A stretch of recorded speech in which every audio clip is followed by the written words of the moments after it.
Hey guys, this is Alex here from Autism is Biomedical, and today I'm going to be doing a review of the data that we have compiled and submitted for publication um, for the period between July 2025 and year end 2025, um, where we have 67 participants in this period that participated with the gut balancing through the foundation autismisbiomedical.com. For those that are interested in seeing the full data or the review in the paper, we have that listed on the website. If you go to www.autismisbiomedical.com, and I think it's on the second tab. I have a screenshot in the slides here where you can see that paper. So that's a complex process. It's taken a while to uh, basically compile the data, analyze it, get it reviewed by myself and then a statistician, and put it into a format for publication. So we're hoping by the end of this year that'll be published and we'll be able to share that with the broader population. But I figured it'd be nice to kind of review that for the people that don't know about the foundation and what we do, and would like to see some of the data. Just giving some background. So, this foundation was started, I think it was about a year and a half ago. And prior to that, I had been basically doing the same type of work, this gut balancing program, which has spawned off into other areas that we find that are helpful to individuals that have autism in terms of quality of life improvements. For several years, I was doing this before the foundation, and the gut balancing participation during those years was satisfied with a survey, a follow-up review survey by parents. We have probably over 300 participants on that data, which is also available on the website to look at those simple surveys, which is, had some simple assessments. I think it was something like maybe 20 or 30 questions looking at symptoms and just general um, behaviors, traits, and things that you may find in autism, and then the improvements scored, you know, subjectively by parents usually that are doing the review of the program, in an effort to get a more standardized assessment. We designed a new questionnaire, which was a combination of some other questionnaires that exist, like the ATEC, the SRS-2, Social Responsive Scale, and a custom set of behavior symptom trait questions that we have found to be um, important and prevalent in autism. And this questionnaire is a 200 question questionnaire, and this is the new kind of robust questionnaire that for this subset, 67 participants during this period, these individuals filled out, and largely it's going to be the parents doing so. Um, so what is gut balancing? Well, it's basically an intervention that I design that is based on a particular type of stool test that since then we've actually developed our own test, and it's a different type of stool test, so it's not the typical stool test that you'll see from some of the biomedical labs out there. It approaches the data from a different perspective. It approaches the analysis from a different perspective using multiple different databases over time, and then the intervention itself is very different from anything out there in terms of how to shift with the dysbiosis that's found in the individual. So just to back up a little bit, it's no mystery. You can do your AI searching that the microbiome has been linked to the severity of autism, and very simply, if you um, shift the microbiome, you can basically obtain some very nice quality of life improvements. And shifting that is something that's can be complex. I don't think it's well understood. It's taken me many years to get to this point. For those that are interested in learning a little bit more about that, I've written a very complex microbiome primer that really, I think, attempts to share my understanding and approach and why this is so successful. And that's part of the what I'm going to try to do here in reviewing this data as well. So hopefully we're able to get through this and not have it be too complex that um, people won't be able to appreciate the importance here. So I think what's interesting, even before getting into the results of the participation period here, is some of the preliminary survey data that we've had.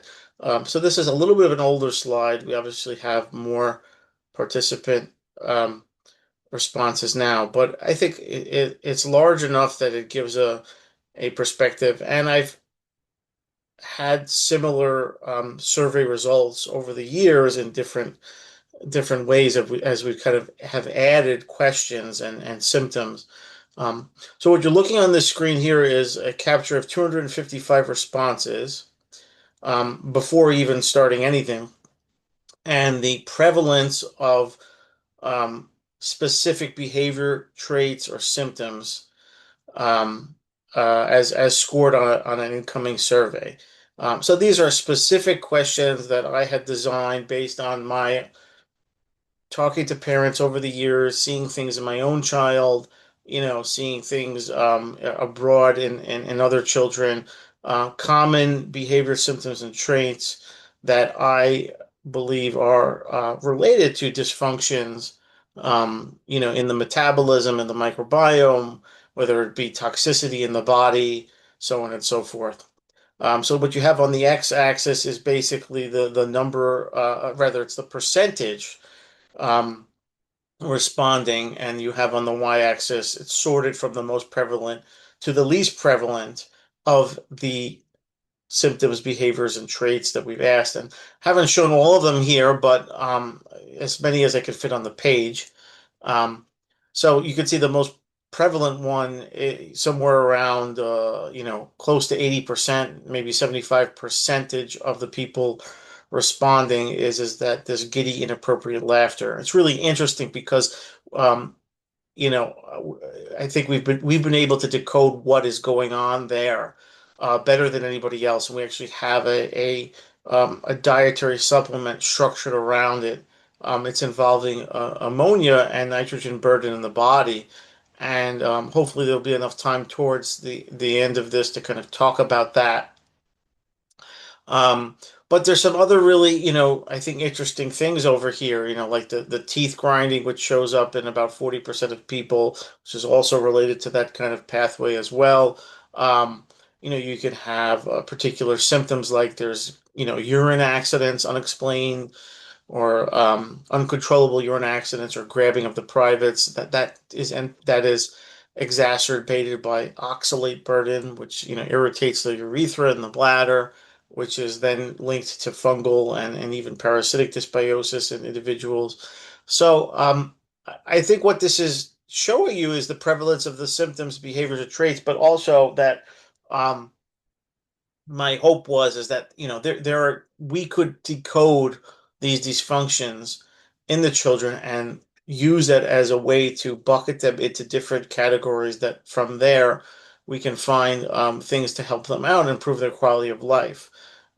So at the very least, I think this is some nice information to look at to see if any of these behaviors kind of ring true for your child or your situation. So, for I think we have some more data here where we're always trying to kind of make the survey better, make the data better, right? We're kind of in the era of AI right now, so the more inputs that you have going to outputs, right, is always going to be a situation where you can learn from that. So on this questionnaire, which just has 272 participants, incoming data. We have, um, whether the behavior is present now, whether it was in the past, or was it never present. Because what I did find is that over time is that parents would say, well, he used to do that, or she used to do that, but they don't do it anymore. And you might say, well, what does it matter, right? If it's not now, why should I care? Well, because sometimes we find that as we start to shift the microbiome and get benefits from doing that, some of these behaviors actually return for a short period of time, which is poking at the idea is that the thing that's driving them may actually still be present, but not as bad as it was before. So, there's some utility in knowing if they have had it in the past. So this same kind of graphic as the one before, but more, excuse me, symptoms here, more behaviors, more traits. Percentages shown on the x-axis up at the top, and the color bar here, blue is now, gray is never present, and red was present in the past. So you'll see, some interesting ones like waking suddenly in the night is a commonality that I ask about because it represents a certain dysfunction in the body that I've been able to correlate. The sound sensitivity, indicating that there's adrenal fatigue, and it's really interesting. So this is I think data that we can continue to learn from. It's just basically the same slide over here, but kind of zoomed in on the top prevalence now.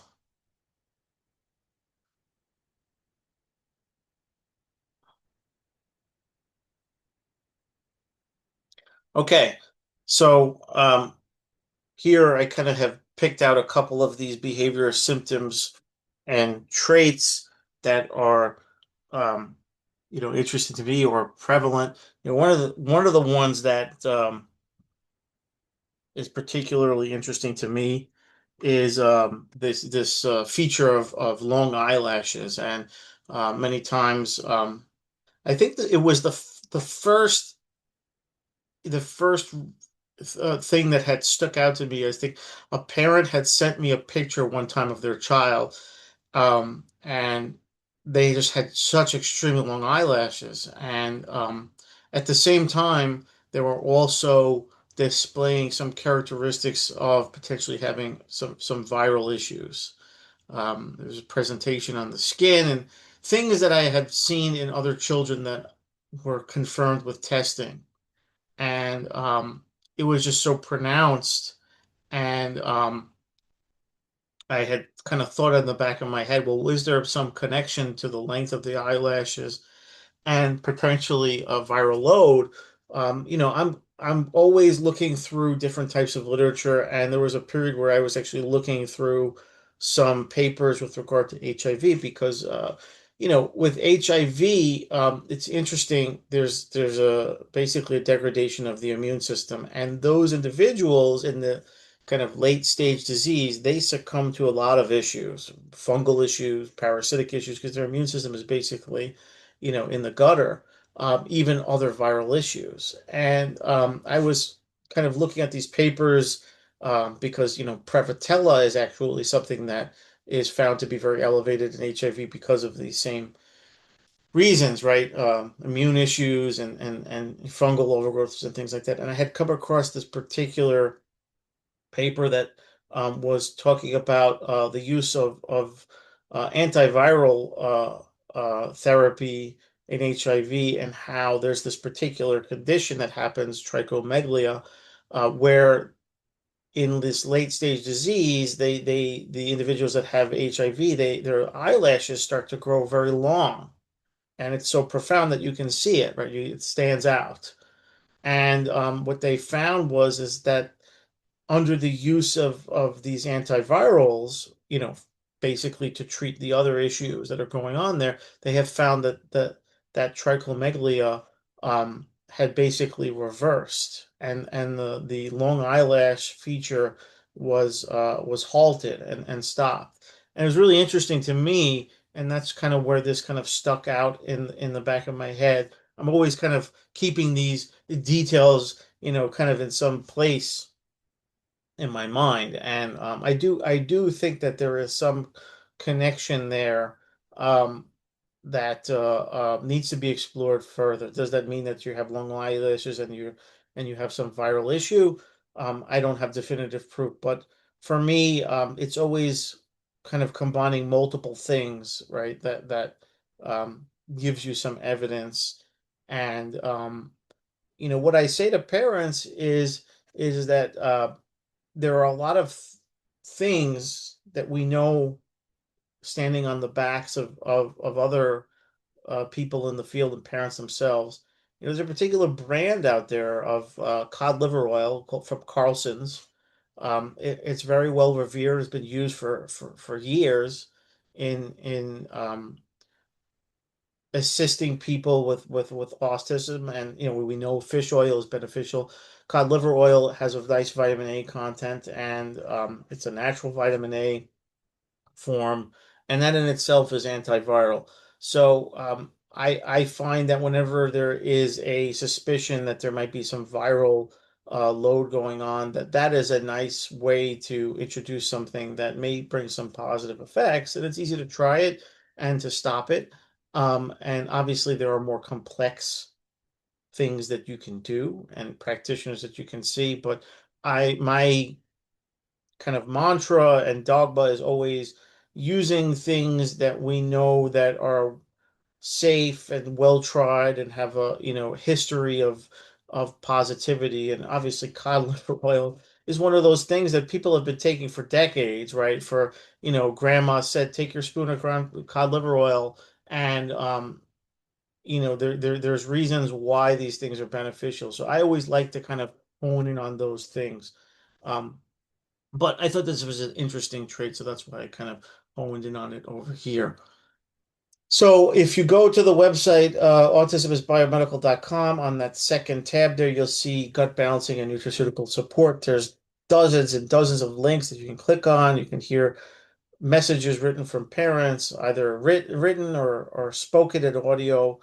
There is a primer on the microbiome, which is some 50, 60 pages long that I've written, where I have basically poured my knowledge as best as I can into a written document, and the reasons why I think things are and aren't, and what I like and what I don't like, and when I'm for, when I'm not for, as best as I can support it, from my own experience and my own knowledge.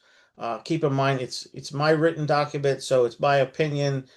It is not the gospel truth, but I have updated it in this 2.0 format, so there's some new information in there, and I've gotten a lot of positive feedback from people, interestingly enough, outside of the autism community, for saying that it was really helpful in getting them to a place to fix their microbiome. Keep in mind, not everybody is able to consult with a practitioner. Not every practitioner is really knowledgeable, and has the experience. And then there's some folks that, just the way that they are, they have to do it themselves. They have to understand it themselves. I'm kind of that person myself. If I don't understand it, I am very hesitant to try it. And some of that understanding isn't really it's hard to explain. It's more based on experience. But we do the best that we can. Um, so check out the site, see what you can get from it there. There's also information, video testimonials from parents and how to participate in the program. Everyone just keep in mind that there's a high demand. We get a lot of emails. There's times when we are pausing things because there's just too many people participating and it's very overwhelming. So, if you feel discouraged that you got an email back saying that we're not accepting new people this time, just try back, in a couple of weeks. And as the load lightens, we're always reassessing and taking on people over time. It's a finite process.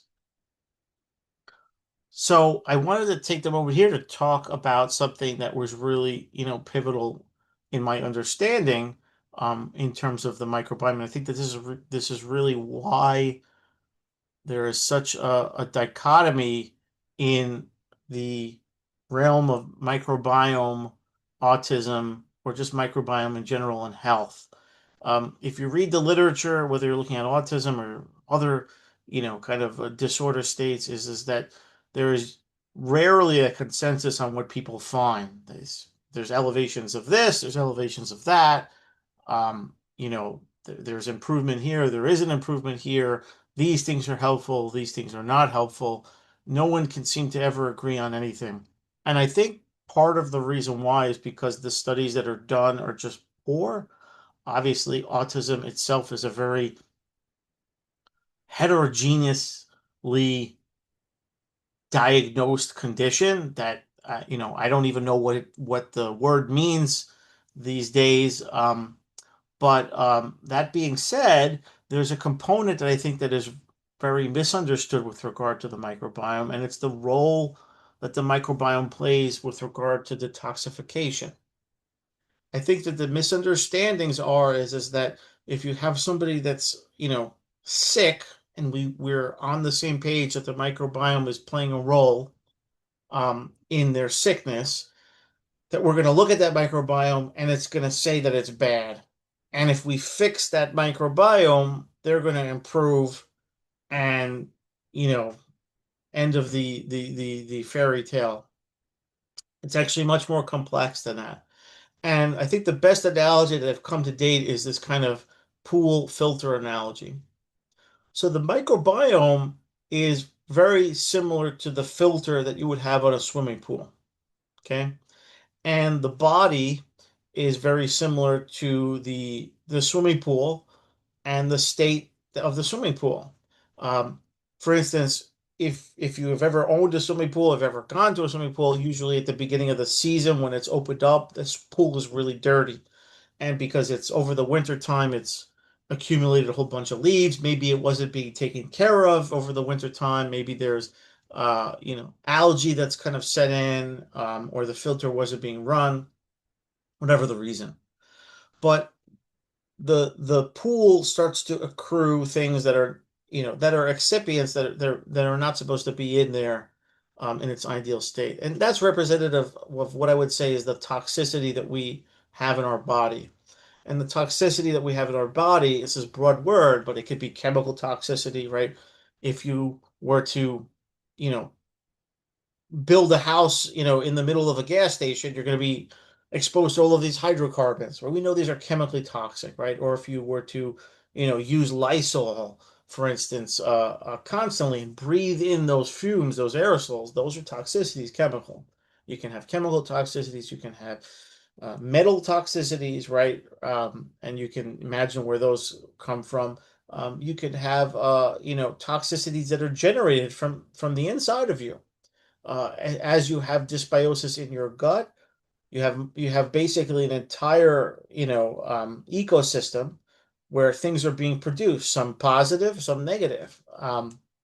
You could be exposed to, different types of oxidative stress, right? Or inflammation that drives that.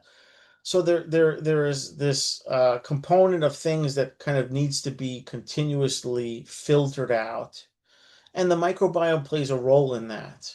Um, and the interesting thing is that as you clean that pool, right, as you run that filter, you try to get rid of that toxicity. Some of it which is directly in the water, some of it which is on the sides of the pool, which is kind of gunked up over time that you have to scrub.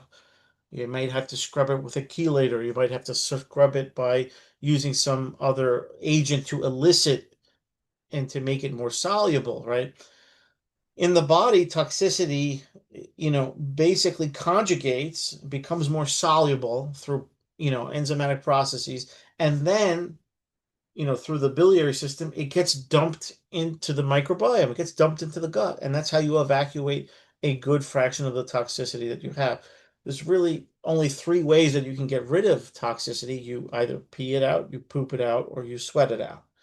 Um, and pooping is a major form of the excretion of toxicity.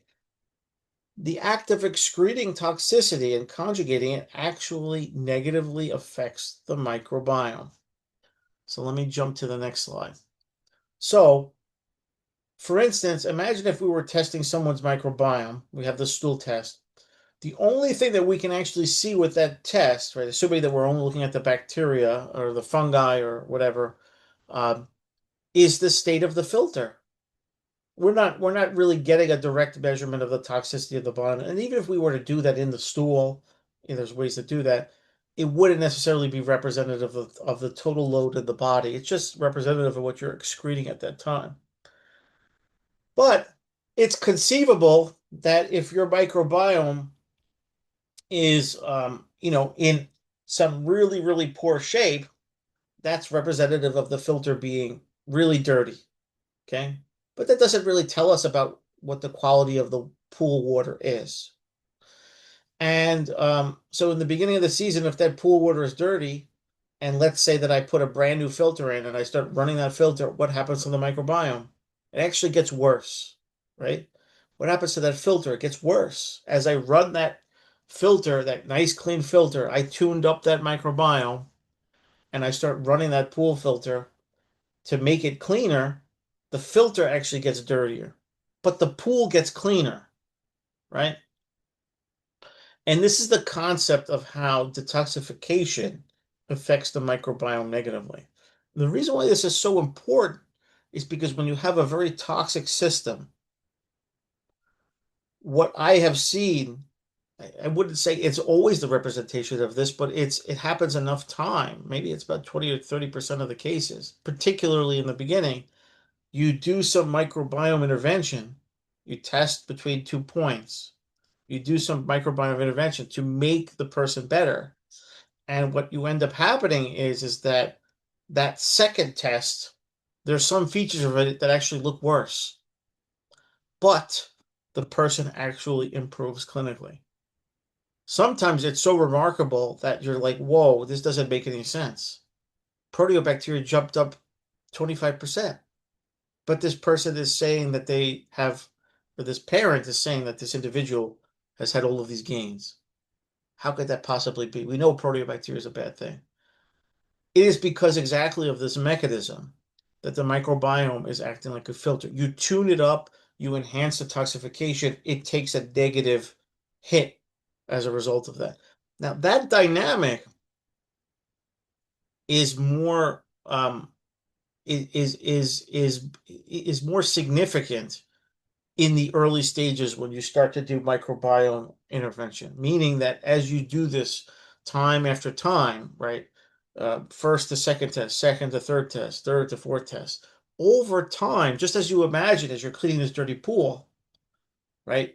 If I run the filter for 1 hour in the beginning, that filter gets really dirty. But if I got the pool to a much cleaner state, if I run it for an hour now, that filter gets less dirty because there's less dirt to clean, right? So the microbiomes are very unstable in the beginning for some people more than others. I would say generally that's the feature across the board, but for some people it's extremely unstable because you're detoxifying so much. Um, and there are bacteria that actually, that's what they do. I mean, the proteobacteria, they actually process toxins. Even though they're bad and they produce toxins, they break down things that shouldn't be in you too as well. So there is this constant battle of trying to kind of keep that filter as clean as possible, tune up that microbiome as best as you can in the beginning, so that you can really perpetuate the detoxification. Now, sometimes people will do secondary therapeutics that actually upregulate detoxification even more.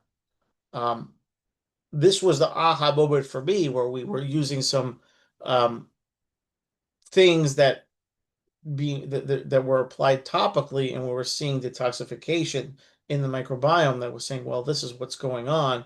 But for instance, if you're doing any kind of chelative things or you're doing any kind of you're taking any kind of adjuvants that upregulate detoxification, you can actually see the microbiome suffer significantly. And you say, well, should you not be doing that? No, not necessarily, right? You always want to do the things that are going to provide improvement and use the clinical improvement as a gauge of how to move forward. But the understanding is what's most important. And this is why you always want to take every test with a grain of salt and understand, hey, are we seeing this increase for a reason?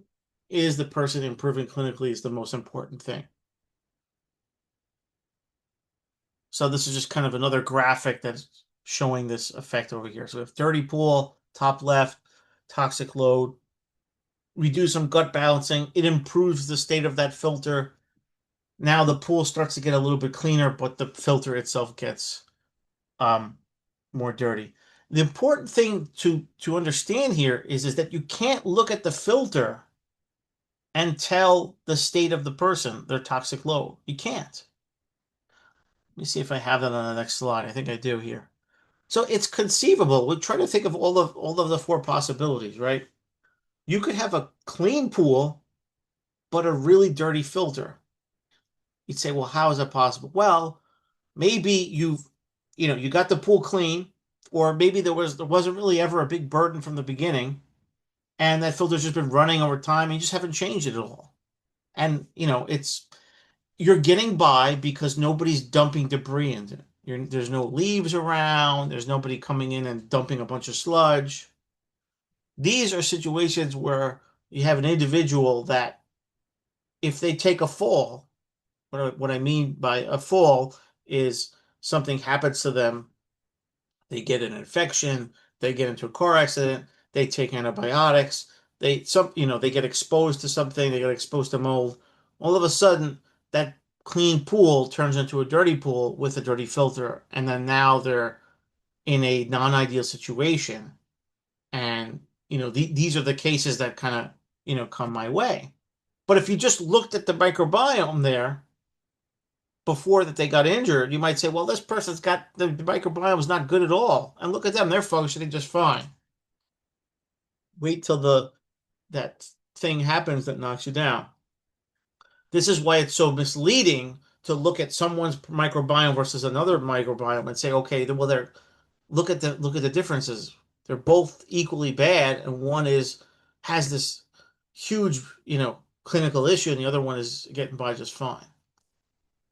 Condition two, you can have a dirty filter and dirty pool water. This would be an example of, like I said, their microbiome was really bad and they have toxicity in the body. Whether they got exposed to something recently or they accrued it over time, it's impossible to say. But right, this is a challenge because we have to work on two things, right? Getting the microbiome better, but then over time, making sure that we clear the as much of the toxicity as we possibly can.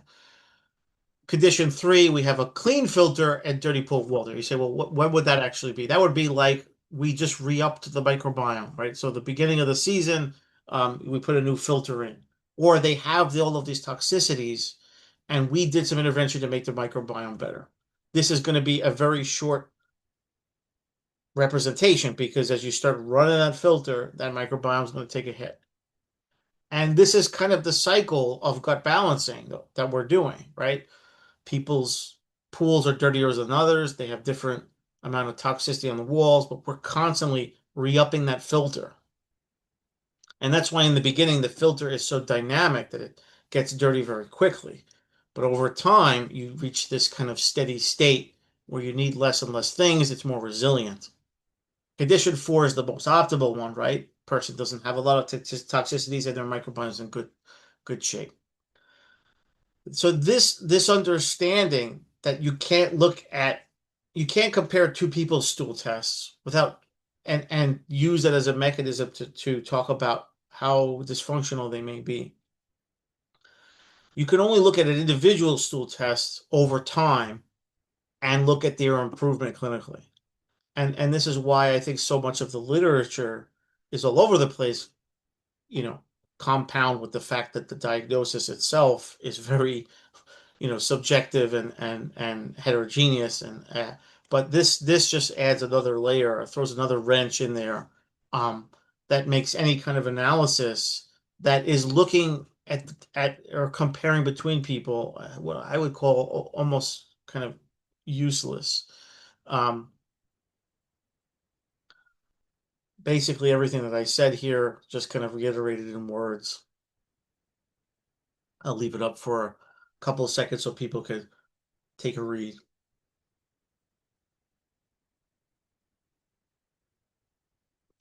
So, one of the requirements for healing is basically that you have to have more going out than in terms of this toxicity, right?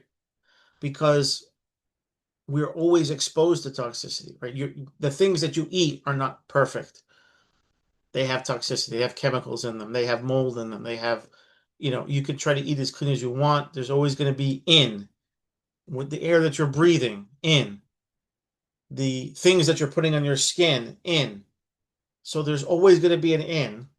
You can do your best to try to reduce it as possibly as you can. Some people will be more effective at that than others.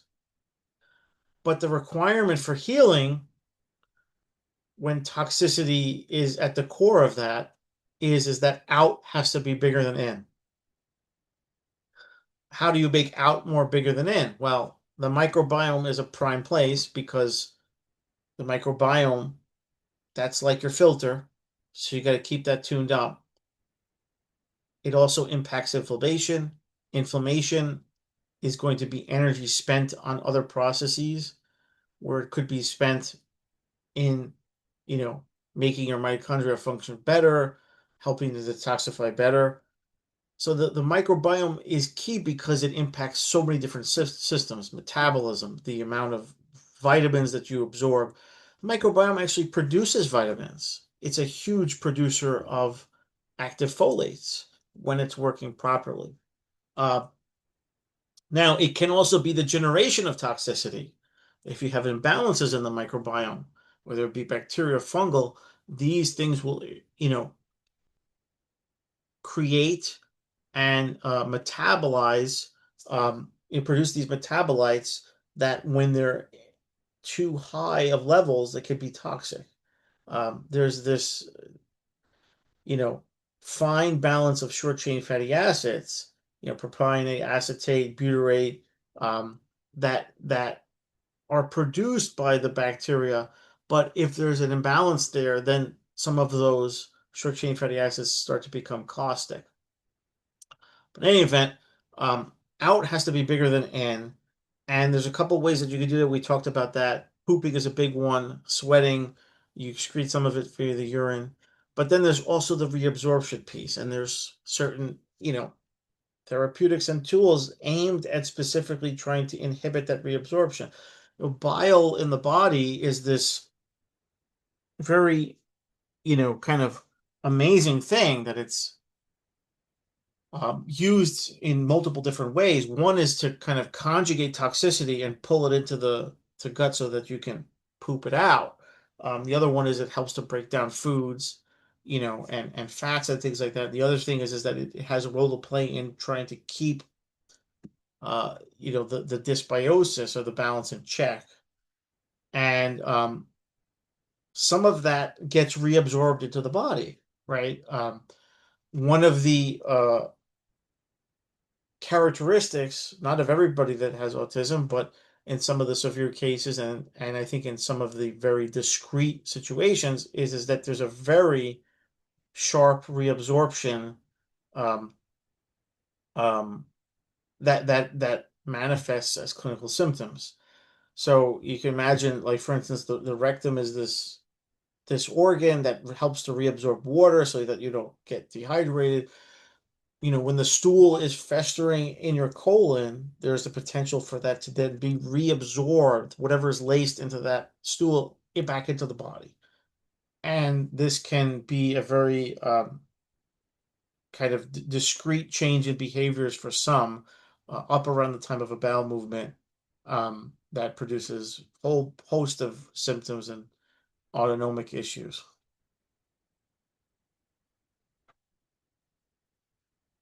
So this is talking a little bit more about the role of bile and the intestinal permeability, but also reabsorption, how inflammation is key. There's different strategies that can help you to kind of fortify the gut so that you don't have this toxicity, or you minimize it, the amount of absorption that happens. These are, I think, longer term things that can be worked on. Whereas what gut balancing is aiming to do is really to just make that filter, get it as balanced as possible so that it's working as optimally as possible, so that it's producing the things it needs to do, it's breaking down the things that it needs to do, it's providing those short chain fatty acids in the balance that it needs to be, so that the body can naturally start to invoke detoxification and you start getting more out than in. I'm just going to pause it here right now and break this up into a second video so that my computer doesn't get overloaded on the size of the recording over here.